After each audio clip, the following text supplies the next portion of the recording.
Bonsoir à tous et on prend déjà la direction des Jeux Olympiques d'hiver de Milan-Cortina avec cette nouvelle médaille d'or pour la France en biathlon. Victoire du relais français composé du Jurassien Quentin Fillon-Maillet, de Fabien Claude, Émilien Jacquelin et Éric Perrault. Les Bleus ont devancé la Norvège et la Suède, un titre olympique qui permet de battre le record de médailles dans des Jeux d'hiver. C'est la 16e de ces JO pour la délégation française. Une médaille qui permet également à Quentin Fillon-Maillet de rentrer encore un peu plus dans l'histoire du sport français. Après ce nouveau sacre avec ses copains de l'équipe de France, le Jurassien devient l'athlète tricolore le plus médaillé de l'histoire des Jeux Olympiques d'hiver. Il dépasse désormais une autre légende de ce sport, un certain Martin Fourcade. Le restaurant touché par un incendie hier soir à Dijon a pu rouvrir normalement aujourd'hui. Les clients ont pu manger à la pizzeria Casabella ce midi. Une intervention en début de soirée hier pour les pompiers sur la place de la République à Dijon suite à un court-circuit au niveau du chauffe-eau de l'établissement.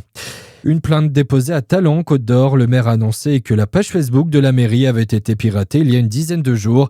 Fabien Ruiné dénonce une manœuvre grave à moins d'un mois des élections municipales. Sébastien Martin en Bourgogne hier, le ministre délégué chargé de l'industrie s'est rendu en Saône-et-Loire pour visiter le site de Schneider Electric à Mâcon afin de confirmer les futurs investissements de l'entreprise. Il s'est également déplacé sur l'autre site du groupe situé à Champforgeuil.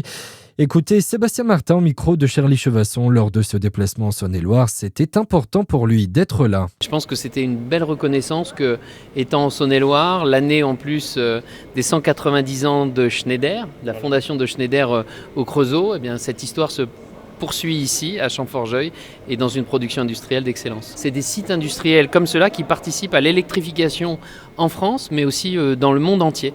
Et tout ce qui est produit ici participera à répondre à nos objectifs, c'est-à-dire passer à une électricité, à plus d'électricité consommée en France, et à une énergie décarbonée à plus de 60%, alors qu'aujourd'hui elle représente 30% de notre consommation énergétique, et Schneider Electric y participe bien évidemment. Et pour rappel, le Premier ministre Sébastien Lecornu était venu dans le Jura la semaine dernière pour dévoiler la nouvelle programmation pluriannuelle de l'énergie. Dans l'actualité également, ce drame anime un enfant qui allait à l'école ce matin a été percuté par une voiture roulant à vive allure. Le garçon de 8 ans n'a pas survécu. Une enquête est ouverte pour homicide routier aggravé, indique le procureur. 6 personnes ont été interpellées, dont le conducteur qui avait pris la fuite.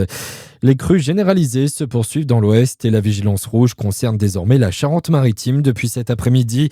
Pas de retour à la normale attendu avant vendredi alors qu'une nouvelle perturbation pluvieuse arrive par la Bretagne. Et puis du basket pour finir, quart de finale de la Coupe de France. Ce soir, Chalon-sur-Saône se déplace sur le parquet de Hyères-Toulon. Rencontre à suivre à partir de 20h. Très bonne soirée sur Fréquence Plus.